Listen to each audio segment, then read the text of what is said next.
Hey guys, Adam here, and thanks so much for the positive response to my last video.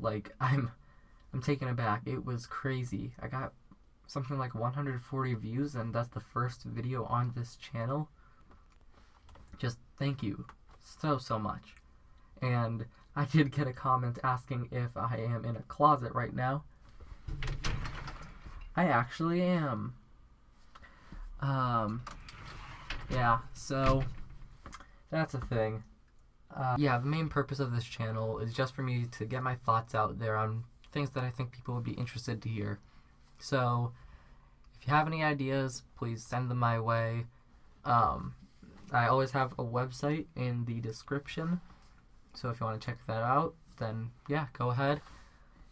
There's a link to my social media where you can contact me. So yeah. On to today's video topic, Gravity Falls. If any of you haven't seen Gravity Falls, it is a wonderful show taking place in the summer of 2012. It's a show developed by Alex Hirsch, which is about his childhood and what he wanted to do in his childhood due to his obsession with mystery and adventure and the supernatural.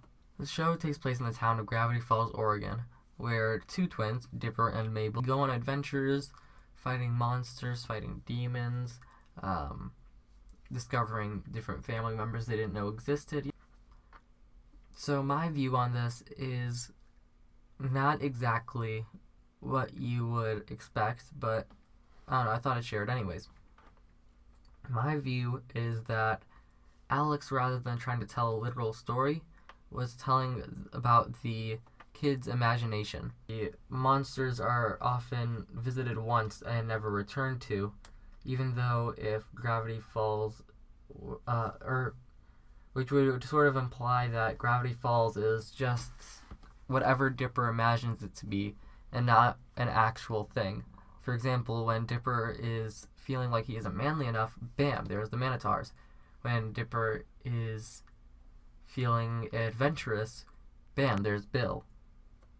And in the episode where Dipper is lying about his age in order to hang out with his crush's friend group, it ends up that he faces a demon which only will capture older kids, and so he sort of accepts that he's the younger one and comes to terms with the fact that he's not as old as the people he wants to hang out with. Early in the series, they are sent to live with their great uncle, Stanford. And later in the series, we learn that he is not Stanford at all. He is, in fact, Stanley. And that their great uncle had a twin brother as well. The Pines' parents send them off to their great uncle, Stanford. And they would have known that the uncle is not Stanford, that it is, in fact, Stan Lee, if they had talked to him before sending the kids there. But they didn't really, which sort of leaves a lot of questions unanswered. Hey, Editing Adam here, and I realized I didn't really get my point across that well in the last clip, and so I wanted to clarify. The Pines' parents, Dipper and Mabel's parents, would have probably realized that Stanley was faking his identity if they had sent the twins off to him. They have different voices, they have different personalities, all that sort of stuff. And so I think that Stanford was a figment of their imagination. Dipper was often left out because Stanley would target him, and Mabel and Stanley had a better friendship than Dipper and Stanley did. So I think that Dipper sort of created Stanford out of his imagination as a way of coping with this and tried to create the perfect uncle, but didn't really get that creative with it, and sort of created him as just literally a copy of Stanley. They have the same name, they look exactly alike, just the only difference is the personality. In the first episode, and they finally crash the golf cart through the billboard to escape the gnomes, we can see that the billboard and the scenery behind it is merely a drawing and not actually a part of the landscape at all. which would mean that if they crash through it, they're crashing through a drawing of a world, not a real world, which I interpret to mean that their world isn't real, it's sort of a figment of their imagination.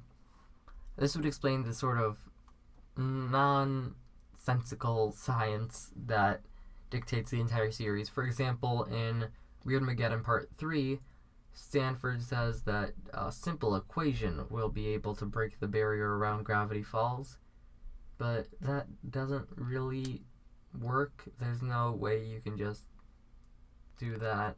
Wendy, Dipper's crush in the series, is basically the coolest person on Earth, and so in Dipper's mind, she is the literal embodiment of being cool, which is why she gets the ice bag symbol on the wheel in the last episode. The police guards have been confirmed to be based on the overwhelming control from adults when you're a kid. The journals are meant to be Dipper's sort of excuse to continue pursuing the supernatural, even though he knows in his right mind that there is no way this is possible. Bill, I believe, was meant to represent time itself, which is why he's associated with clocks and tries to give Mabel an infinite summer and things like that. And he burns the journals in Weirdmageddon Part 1, which I think was meant to mean that Dipper had to move on as time went on, and he couldn't sort of exist in this imaginary world forever. The story was meant to be taking place in the mind of Dipper and Mabel. It wasn't meant at all to be a true story. It wasn't meant to be the story of how they fought off monsters or how they discovered they had a secret uncle. It was meant to be the story of how they finally got over their imagination and learned to love the life they have. This is a lot like a lot of coma theories where they say, oh, the character is knocked out, and this is his imagination getting the better of him, or her, or them, or whatever. But I really just wanted to make this video because I thought it offered a different viewpoint on the whole Gravity Falls situation. And rather than looking at it as a literal thing where,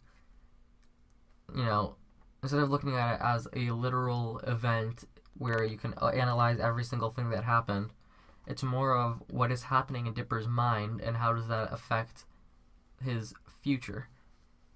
So, yeah. I hope you enjoyed the video, and I'll see you all next time.